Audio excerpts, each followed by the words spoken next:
Bien, entonces, para redondear un poco hasta aquí, hemos mencionado un contexto en el cual el modelo posracionalista basa sus principios en un punto de vista metafísico de la realidad. Se basa en las teorías del construccionismo social, desarrolla un modelo clínico y en ese teorizar sobre el ser humano considera que en las personas es fundamental la característica de ser simbólico propio de nosotros, de las personas, y cómo el lenguaje es quizá la expresión más acabada de ese simbolismo, y en esa realidad intersubjetiva que se genera es donde cada participante proactivamente va inventando su propia realidad y va cobrando su propia identidad. Habíamos mencionado conceptos como los de conocimiento tácito o inconsciente o supraconsciente, teorías motoras de la mente, organización de significado personal. Y ahora, para echar un poco de luz sobre esto último que hemos mencionado, quisiera ir un poco a lo que es el concepto central a la hora de hablar de personalidad dentro de los modelos posracionalistas, y es el de sí mismo. Por aquí tengo un fibrón, aquí.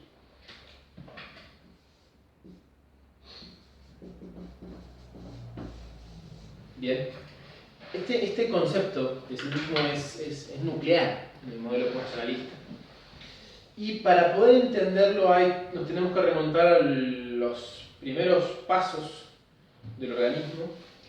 Y acá tengan presente esto: los posracionalistas, si ya no trae como base del modelo teórico, como base de su modelo, aportes de la teoría del apego de John Bowlby. Ustedes ya conocen esa teoría, que explica un poco las diferentes estrategias conductuales que se ponen en juego para mantener la proximidad con la persona que cuida en términos afectivos, y a partir del tipo de patrón que se dé en términos afectivos y de comportamiento y que se muestre en ese vínculo, podemos tener tipos de apego de tipo evitante, de tipo ambivalente o de tipo seguro. Esa experiencia que está en los primeros tiempos de la persona es fundamental en la formación del sí mismo para la concepción posracionalista. Bien, a partir de esa experiencia emocional va a estar muy influenciada el tipo de organización de significado personal que tengamos y por tanto de sí mismo que tenga determinada persona. Entonces, consideren esto como algo importante, y es que en la base del modelo teórico del posracionalismo están las contribuciones, y es tomado el concepto de apego de John Bowlby como para explicar un poco cómo evoluciona el sí mismo.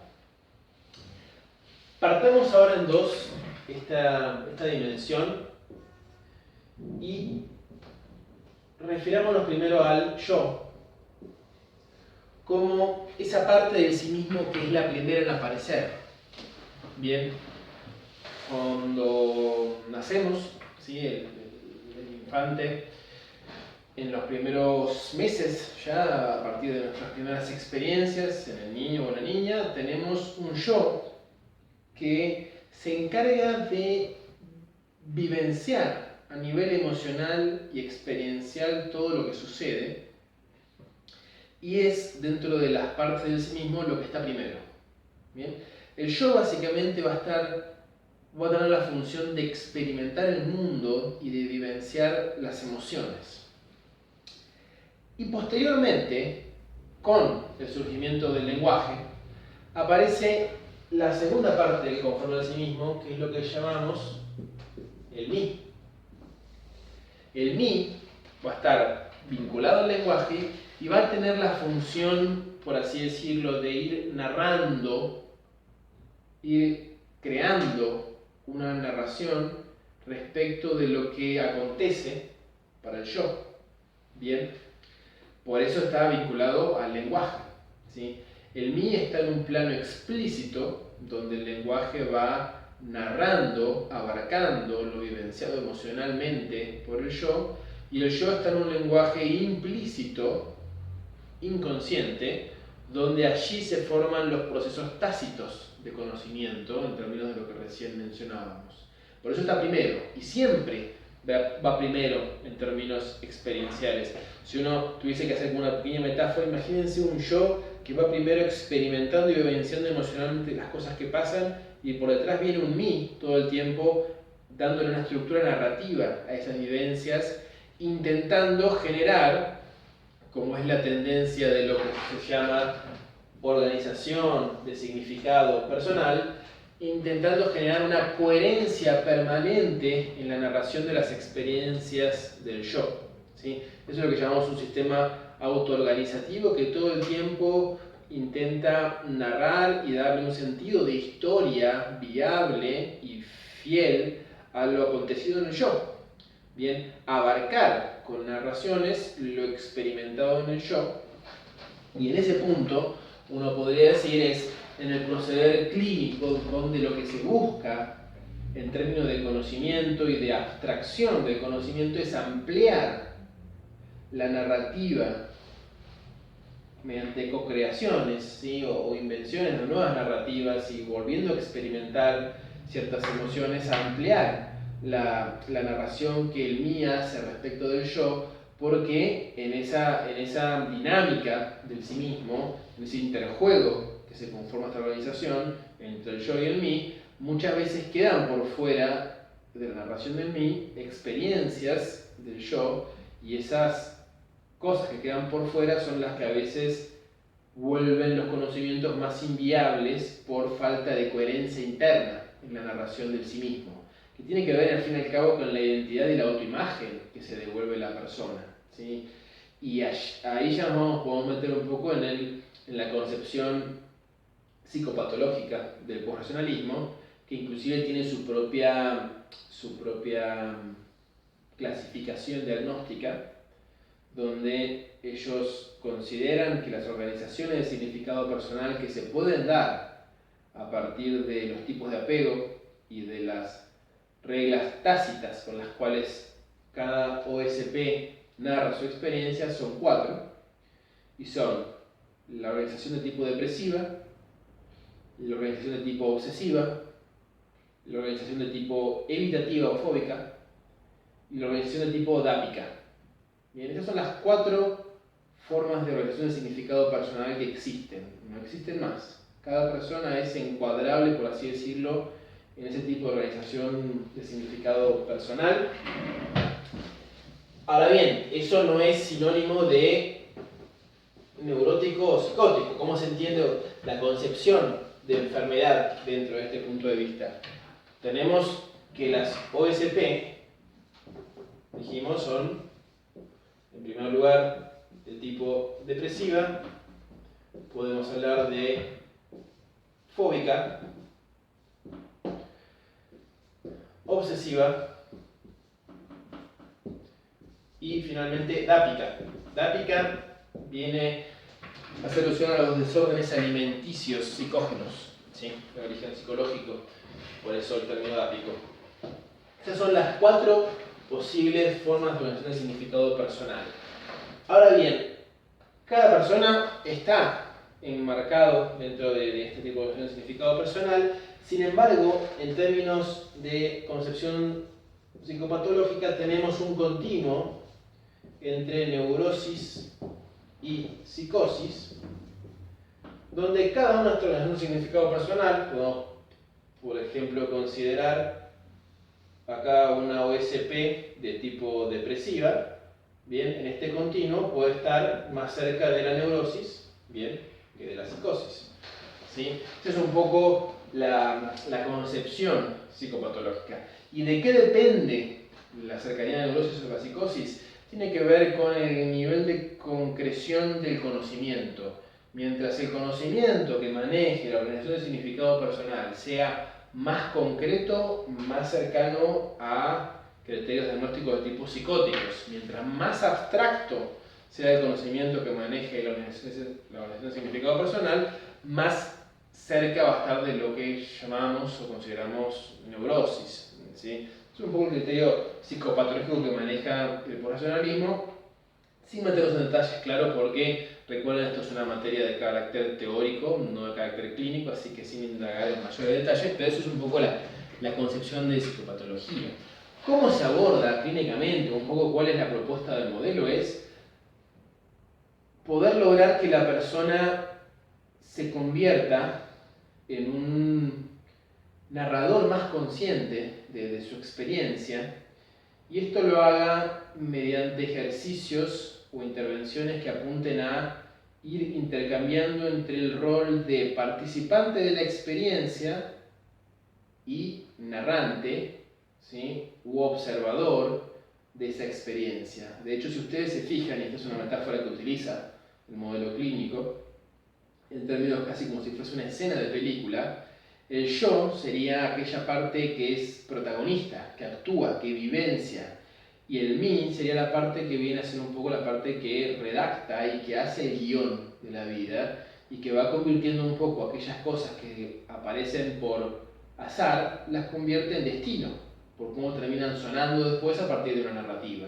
Bien, y en ese interjuego de oscilar de una posición a la otra, la persona en terapia lo que hace es poder construir diferentes narrativas, vivenciar otros tonos emocionales para cosas que le pasaron y de esta forma ir flexibilizando, aumentando un poco la capacidad narrativa del mí, con una capacidad de abarcar más las experiencias del yo, dejando menos cosas por fuera, aumentando la probabilidad de que le dé un sentido de coherencia interna a la OSP, ¿sí?, y logrando de esa forma mayores grados de abstracción en el conocimiento y como resultado de eso un poco la mejoría en términos clínicos.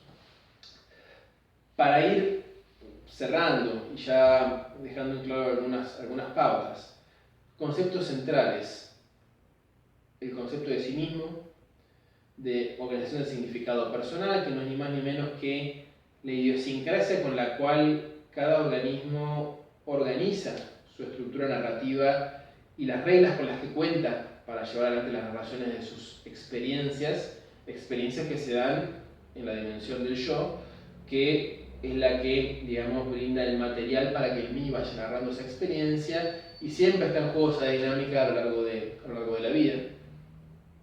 Que en esa dinámica es muy importante el tipo de apego que se haya percibido y vivido en los primeros años de edad, tomando de allí la teoría de John Bowlby.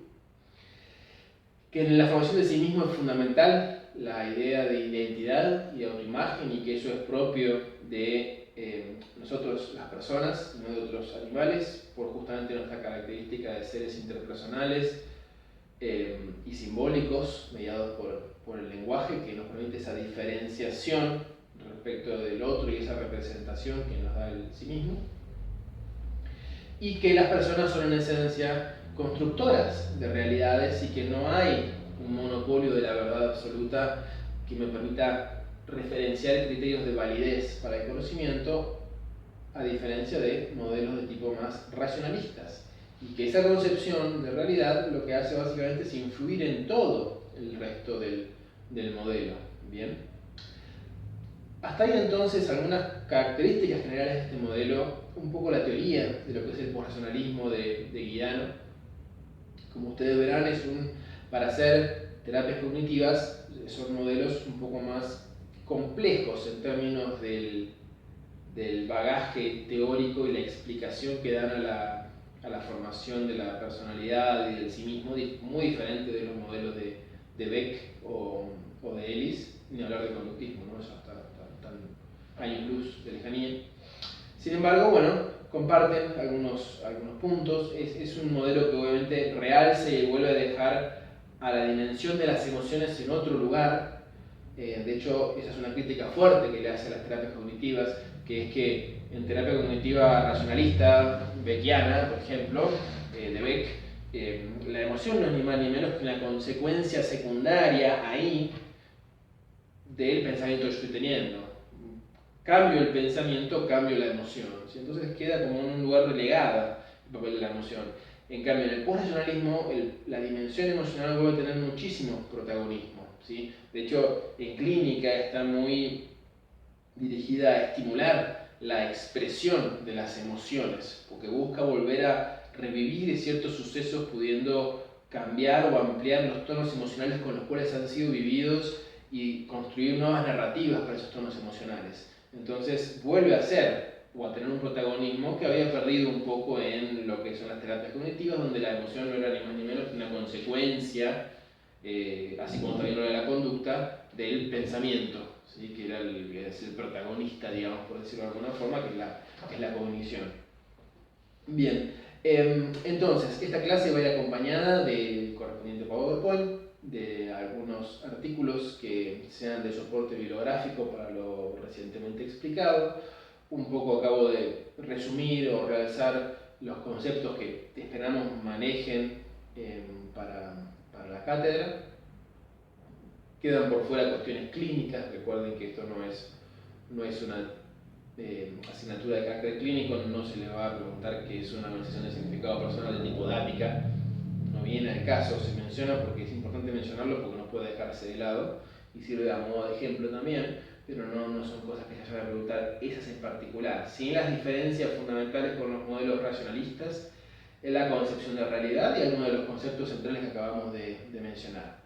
Va a ir acompañada finalmente esta clase también por material audiovisual que lo soporte, una o dos partes de entrevistas a Vittorio Guidano, que explica un poco el modelo, y una pequeña entrevista a Juan Balbi, referente aquí en Argentina de estos modelos, haciendo colación un poco estos factores vinculados al sí mismo, al lenguaje, a los primates y a la formación de las narrativas. Bueno, como siempre ha sido un gusto. Esto será también subido junto con una sencilla guía de preguntas y quedamos a disposición para cualquier consulta que vayan requiriendo al respecto. En nombre de la cátedra les mando un saludo y espero que estén muy bien. Saludos a todos, a todas y nos veremos.